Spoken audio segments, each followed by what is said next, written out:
CNE news में आप सभी का स्वागत है और अब लेते हैं खबर विशेष की ये खबर।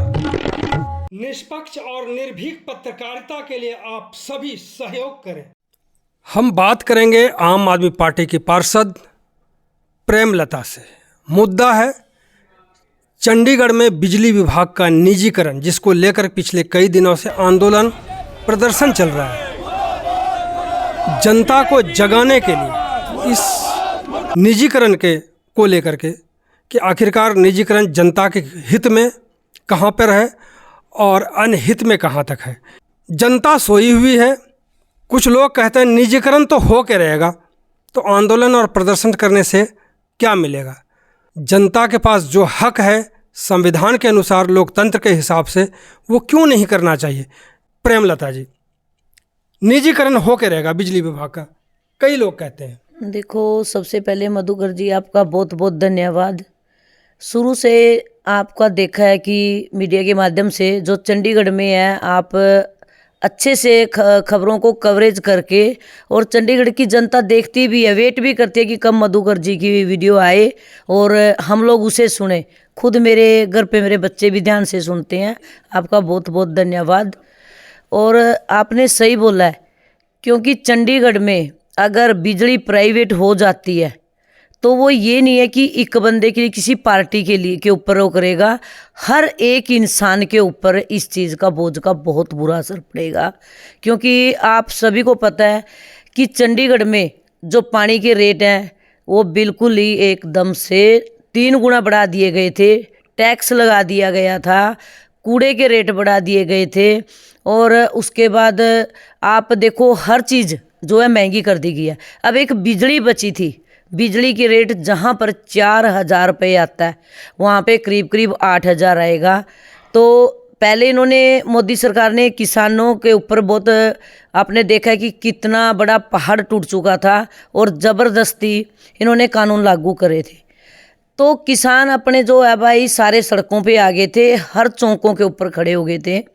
तो मैं एक पार्टीबाजी की, जो एक पार्टी की तरफ से बात नहीं करूंगी, मैं सिर्फ एक जनता के हित में बात करूंगी कि जो ये बिजली प्राइवेट करी जा रही है, जितने भी सरकारी कर्मचारी है जिसकी उम्र 60 साल से 1 महीना 2 महीने या 2 साल पड़े हैं रिटायरमेंट होने के, वो लोगों ने एप्लीकेशन दे दिया रिटायरमेंट के लिए। क्योंकि वो इसलिए दे दिया है, आपको पता है कि जो सरकारी जॉब होती है और फिर बाद में पेंशन आती है, एक बुढ़ापे का सहारा होता है। क्योंकि इंसान पूरी लाइफ जॉब करता है और लास्ट मोमेंट पे कोई ज़रूरी नहीं है कि सबके बच्चे अच्छे हो या कोई बहुत अमीर फैमिली से हो।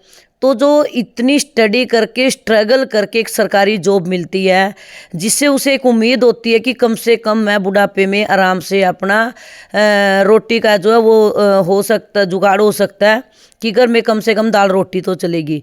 आप देख सकते हो, किचन देख लो, सिलेंडर देख लो, पानी देख लो। तो एक बिजली बची थी, वो चीज़ भी आज उनके ऊपर थोपी जा रही है, पब्लिक के ऊपर थोपी जा रही जनता, लेकिन सोई हुई है। और जनप्रतिनिधि जो आप हैं पार्षद, ऐसे लोग वो भी सोए पड़े हैं।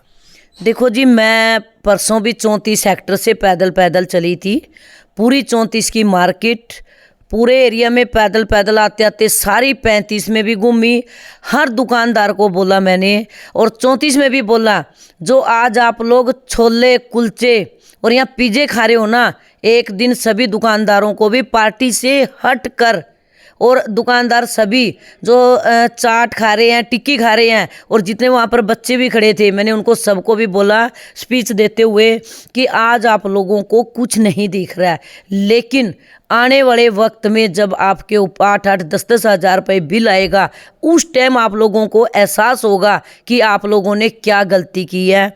क्योंकि वो तो बेचारे बिजली वाले तो देखो, कुछ तो सरकारी जॉब पे मजबूर है, वो सड़कों पे नहीं उतर सकते, उनकी मजबूरी है। फिर भी सड़क पे उतरे हैं जो बिजली कर्मचारी हैं। बिल्कुल उतरे हैं जी, उनके बच्चे हैं, ऑलमोस्ट मुझे लगता है 2-2 साल के बच्चे भी थे, 2 साल के, 3 साल के, 4 साल के, पैदल।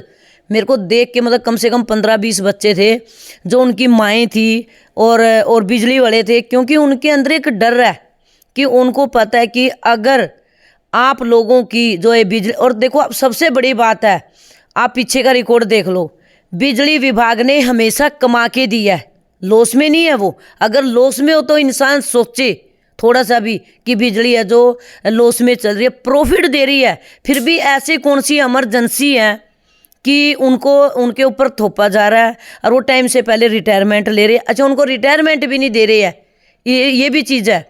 और जो सरकारी जॉब पे यंग बच्चे हैं जिसकी परिवार चलता है उस जॉब से, उनको वो इतना गुलाम बना रहे हैं, उनके पैरों में बेड़ियां डाल रहे हैं अंग्रेजों की तरह कि तुम गुलाम हो, कंपनी जैसा कहेगी वैसा तुम लोग करोगे।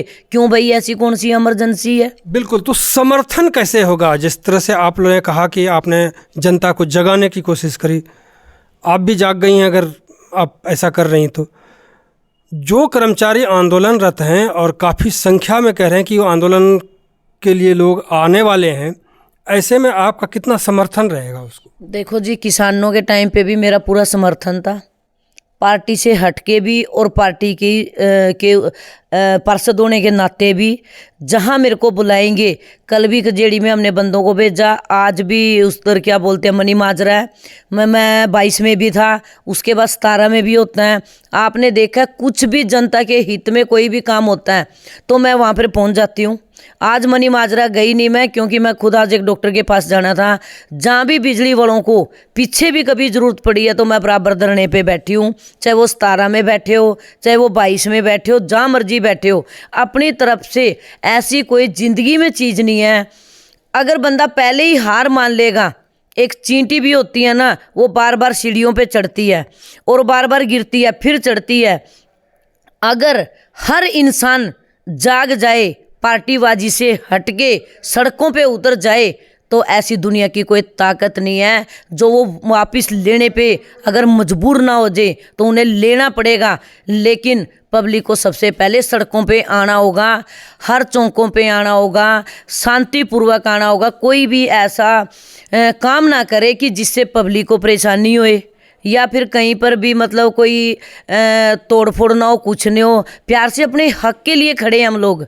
ये नहीं कि किसी की थोपी हुई चीज़ है कि कोई थोप देगा ज़बरदस्ती और हम लोग उनकी बात को मान लेंगे। मुझे लगता है कि सबको, RW को, MW को और सभी पार्टियों को, सबको सड़कों पे आके अपने हक के लिए लड़ना चाहिए, कंधे से कंधा मिला के। और जहाँ मेरी ज़रूरत है वहाँ मैं हमेशा अपने पार्षदों के साथ खड़ी हूँ। जहाँ मर्जी आप जब मर्जी बुला लेना। तो यानी कि प्रेमलता जो आम आदमी पार्टी से पार्षद हैं, उनका कहना है कि अगर आप सड़क पर उतरकर अपने हकूक़ की बात नहीं करिए, मांग नहीं उठाए, तो जो पिज़्ज़ा बर्गर शहर की जनता खा रही है वो सब भूल जाएंगे। बहुत बहुत धन्यवाद आपका। Thank you Madhukar ji. CNE news के साथ बने रहने के लिए आप सभी का बहुत बहुत धन्यवाद।